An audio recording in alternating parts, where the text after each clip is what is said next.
Hello বন্ধুরা, আমি আপনাদের সাথে শেয়ার করব নরম এবং ফুলকো ফুলকো মালপোয়া রেসিপি। তার জন্য আমি নিয়ে নিয়েছি একটা পাত্রে 1 কাপ সুজি, 1 কাপ ময়দা আর 1 কাপ চিনি। এবার আমি অল্প অল্প করে দুধ দিয়ে ব্যাটারটা তৈরি করে নেব।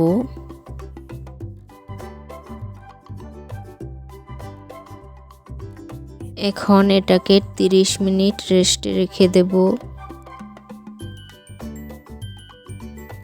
30 মিনিট পর দেখুন ব্যাটারটা আরও একটু ঘন হয়ে গেছে।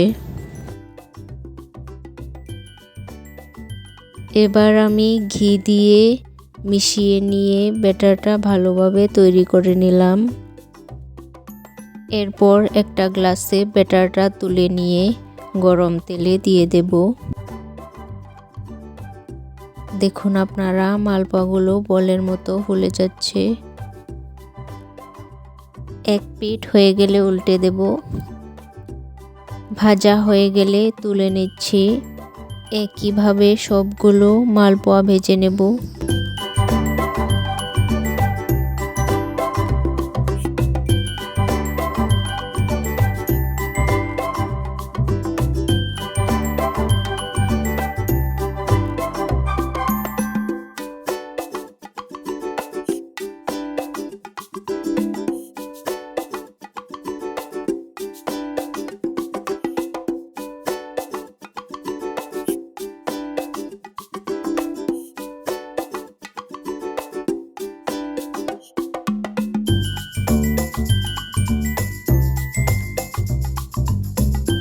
এই রেসিপিটি যদি আপনাদের ভালো লাগে অবশ্যই একটা লাইক করবেন, আর এই রকম নতুন নতুন রেসিপি পেতে আমার চ্যানেলটাকে সাবস্ক্রাইব করতে ভুলবেন না। আজ তবে এই পর্যন্ত থাক, আবার দেখা হবে নতুন কোনো এক রেসিপি নিয়ে। ভালো থাকবেন, সুস্থ থাকবেন, ধন্যবাদ।